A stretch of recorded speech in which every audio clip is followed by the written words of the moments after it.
Episode 5, New England Golfer Podcast. Brian here with you, recapping the Travelers Championship, the final signature event of the PGA Tour season. And just like the U.S. Open, drama on Sunday with this one as well. Tommy Fleetwood. Now 42 tournaments that he finishes inside the top 10 without a victory on the PGA Tour. And you're going to start to wonder, is he ever going to win here on stateside? He's done well on the DP World Tour, but he hasn't quite done it on the PGA Tour. An Olympic silver medalist. He's won a Ryder Cup, but he hasn't won here over on the PGA Tour. And he's joining some likes like Colin Montgomery, who very successful in Europe, never really panned out here in the United States. Bernhard Langer, same thing, even though Bernhard Langer won, 3 times, I think, on the PGA Tour, lighting it up on the Senior Tour, or the Champions Tour, I should say. But, I mean, is Tommy Fleetwood going to join another long list of European golfers that were great over in Europe and couldn't perform here in the United, or couldn't win in the United States? Maybe.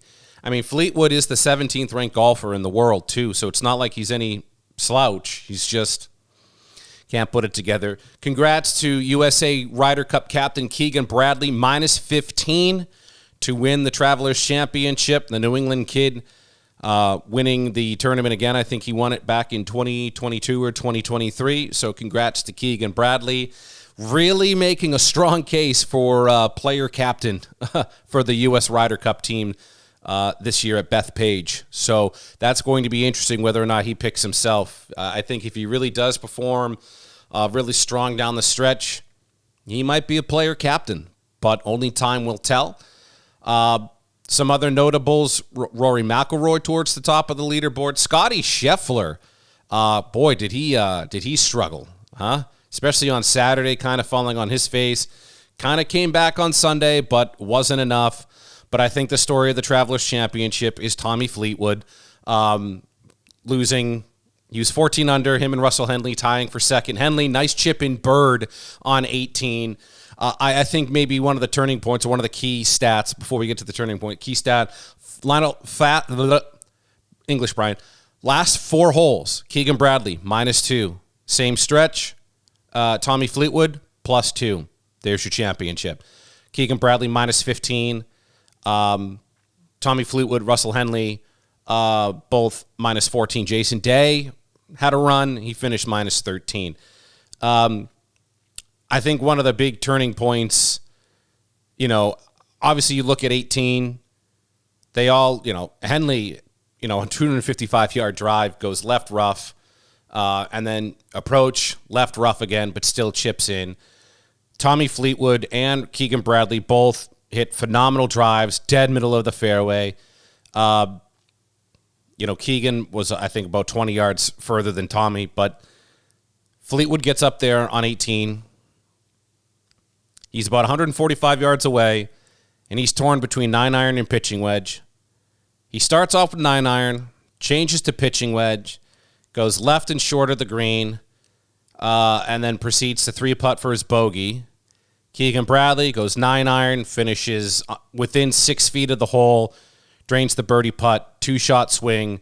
Tommy Fleetwood, just utter devastation. So, but once again, congrats, Keegan Bradley winning the Travelers Championship. That's just a quick little recap of the Travelers Championship. I just wanted to talk a little bit more about my golf game. I told you on the last episode, I had a charity tournament for the Select Soccer Club that was at South Shore Country Club in Hingham, Massachusetts. Didn't do any video content. I dropped the ball on that one. My apologies. It was a hot day, but also the point of the day was to raise some money for their scholarship foundation and the American Cancer Society.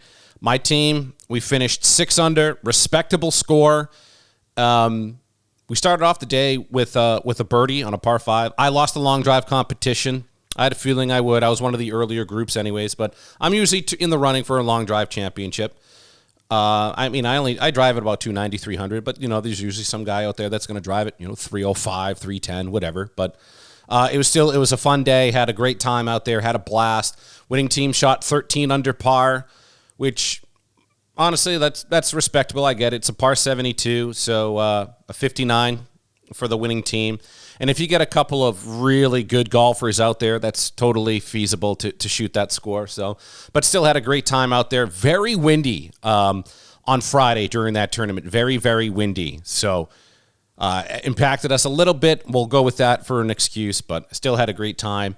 Then the following day, walked 18 holes, played in the golf league with Rochester Golf Course in Rochester, Massachusetts. Shot a 90 that day. Birdied the first hole, and then it kind of all unraveled. I had a birdie putt on 18. It's a par 5, and I missed it. But hopefully I'm going to break 90 at that course. But with my handicap, the score got adjusted to an 89, so technically broke 90, but really didn't break 90. Had I hit the birdie putt on 18, I would have. Playing golf 18 holes 2 days in a row was a bit much. I was even debating tonight, do I go out and play a quick 9? And I said, you know what? Let's just take a breather, because there's so many times where you go, oh, I think I figured something out with the swing, and then you go out there on the course and you go, okay, maybe I didn't figure that thing out with the swing, but no, and I honestly don't know like what chance I'm going to have to play golf this week. I might maybe one night. It's supposed to be really hot here this week in New England, in the Boston area. It's going to be nearing 100 on Tuesday. It's going to be in the 90s all week. I'll also be out in Los Angeles Friday and Saturday for my job, covering the NHL draft, so that's exciting. But don't know if I'm going to get any golf content out this week for you, so I apologize on that. But you know what? It gives me time to just refresh and recharge and maybe figure out the golf swing. There is something that I did want to talk about, and this is something I am toying with the idea of. I know this is called the New England Golfer Podcast, and I really haven't talked too much about New England golf, even though the Travelers Championship, Cromwell, Connecticut, TPC River Highlands, Connecticut. I mean, we only claim Connecticut if something good happens. So, Keegan Bradley, Vermont guy, won in Connecticut. So we'll claim Connecticut just for this purpose. But I'm also debating a rebrand here on the New England Golfer. It's not called New England Golf. I'm not here to talk about New England golf. I'm here because I'm a golfer from New England. But, I mean, I'm really talking more about national items in golf and whatever. But I'm debating a rebrand. I'm still going to be here, still going to be golf, but I'm still debating on a rebrand. So let me know in the comments here on Spotify or on Apple, or if you're watching on YouTube, or, send me a DM on Instagram, TikTok. Just search New England Golfer. You'll find us. But still debating on that. But this is a topic that I've been thinking about, and I saw it being talked about on Rick Shields' podcast, and it's an interesting topic in the world of golf, and that is golf getting too expensive? Greens fees are getting up there. Cart fees are getting up there. Is golf getting too expensive? Are we trying to price people out of the game of golf? And I'll kind of talk a little bit about this, and we'll go a little bit more in depth maybe in a later episode, because it's warm in here right now. I am sweating crazy if you're watching on YouTube, but it is crazy. And you can watch on Spotify, by the way, too. It is crazy up here. But I just want to talk about, is golf getting too expensive? I think yes, it is. I mean, obviously, I know inflation is a big thing, but I mean, I think they're trying to shrink the game. I think what everyone's seeing going down at Live Golf is, they want to shrink the game, and I think golf is kind of starting to get a little expensive because, you spend, anywhere from $60 to $100 for 18 holes and a carton. Some of these courses aren't in great shape, but I play Rochester. It's in good shape. It's $35 to walk 18 holes. So it's also, you go into golf balls, golf clubs. Like, I got a full bag for $2,800, a dozen balls, $50.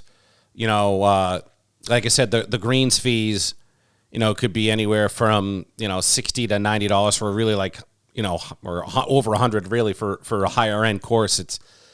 Is golf getting a little too expensive? I think it might be. It might be, but I want to talk about that a little bit more in depth in a later episode. But I think for now, I'm going to want to end episode 5 here of the New England Golfer. It's a short episode. It's really hot. I don't really have any, if all, air conditioning here in my apartment where I'm filming this. So I'm gonna end episode 5 here. But once again, congratulations to the New England guy, Keegan Bradley, winning the signature event, the Travelers Championship, with a score of 15 under, defeating Tommy Fleetwood.